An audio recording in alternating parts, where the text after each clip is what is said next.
Junk food mainly খারাপ সেটা হচ্ছে এর মধ্যে প্রচুর ট্রান্স ফ্যাট থাকে।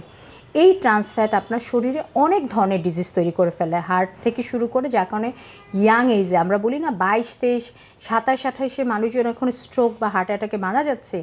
মেইন কারণ হচ্ছে আমাদের এই বাইরের খাবারগুলো। জাঙ্ক ফুডটাকে সচেতনভাবে অ্যাভয়েড করতে পারি। সারা বছর অনেক সময় দেখা যায় আমরা অনিয়মিত খাবার গ্রহণ করি এবং অনিয়ন্ত্রিতভাবে দেখা যায় আমার মতো অনেকে হয়তো বা আছেন যারা process food, fast food, junk ফুডের দিকে বেশি ঝুঁকে। আসলে আমরা যারা এরকম আর কি প্রসেস ফুড, বাহিরের খাবার, তৈলাক্ত খাবার, জাঙ্ক ফুডের ওপর বেশি নির্ভরশীল, আমরা এটাকে আসলে কিভাবে মেনটেন করতে পারি? আমি অ্যাপ্রিসিয়েট করি আপনার কোয়েশ্চেনটার জন্য, বাট ট্রুলি একটু চেষ্টা করলেই বোধহয় চেষ্টাটা সচেতনভাবে করলে বোধহয় প্র্যাকটিস করা যায়।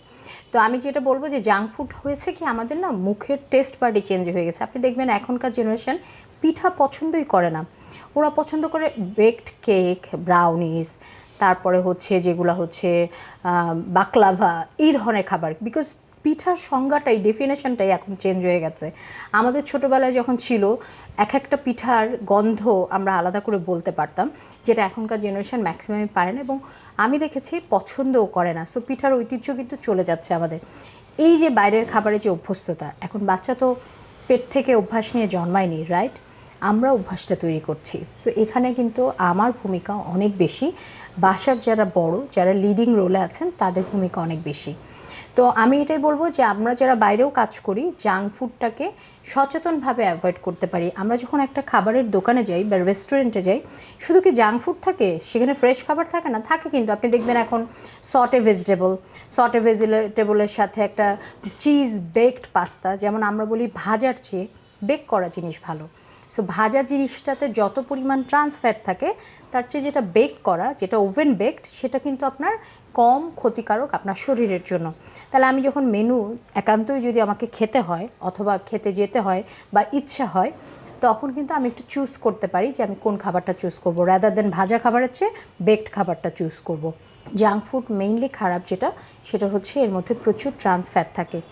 এই ট্রান্স ফ্যাট আপনার শরীরে অনেক ধরনের ডিজিজ তৈরি করে ফেলে, হার্ট থেকে শুরু করে, যার কারণে ইয়াং এজে আমরা বলি না 22, 23, 27, 28-এ মানুষজন এখন স্ট্রোক বা হার্ট অ্যাটাকে মারা যাচ্ছে।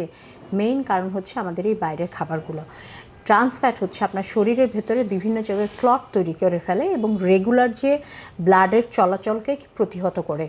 সো এই কারণে আমাদের সচেতনভাবেই জিনিসটাকে পরিহার করা উচিত। ইভেন আমরা যদি বাইরে খাইও, আমরা রুটি, রেগুলার সবজি এবং একটা ডিম ভাজি দিয়েও কিন্তু খেতে পারি, রাদার দেন সেটা একটা গ্রিলড চিকেন এবং হচ্ছে নান খেতে হবে, এটাকে কিন্তু অ্যাভয়েড করতে পারি। গ্রিলড জিনিসটা কিন্তু আসলে সব সময়ই আপনার হচ্ছে ক্ষতিকারক। সো খেতে ইচ্ছে হলে মাসে একদিন হয়তো আপনি খেতেই পারেন, বাট সেটা সপ্তাহের না, প্রতিদিনও না। সো এটাকে আমরা অবশ্যই না করি এবং আমরা বলি যে আপনার কাছে অপশান আছে, হেলদি অপশান চুজ করুন।